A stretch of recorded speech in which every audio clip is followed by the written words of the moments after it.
নাসরুল্লাহর মৃত্যু যোদ্ধাদের ইসরায়েলকে ধূলিসাৎ করতে আরো উদ্বুদ্ধ করবে। এ সময় লেবাননে হিজবুল্লাহর পাশে কাঁধে কাঁধ মিলিয়ে লড়াই চালিয়ে যাওয়ারও ঘোষণা দেয় হুথি। হুথির যোদ্ধা, অস্ত্র, সামরিক ক্ষমতা সবকিছুই হিজবুল্লাহর জন্য তৈরি বলেও জানান তিনি। আগের যে কোনো সময়ের তুলনায় এই ঐক্য আরো শক্তিশালী হয়ে ওঠার ঘোষণাও দেয় হুথি। ইসরায়েলের বিরুদ্ধে মুসলিম বিশ্ব আরো একতাবদ্ধ হয়েছে বলে জানিয়েছে ইয়েমেনের আনসারুল্লাহ।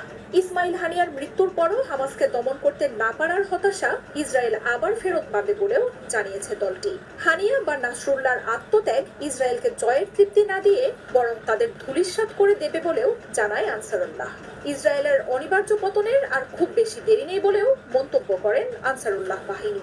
ইসরায়েল ও এর মিত্র দেশগুলোর পতনের মধ্য দিয়ে অ্যাক্সিস অফ রেজিস্ট্যান্স ও ইসলামের পতাকা আরো সুসংহত হবে বলেও ঘোষণা দিয়ে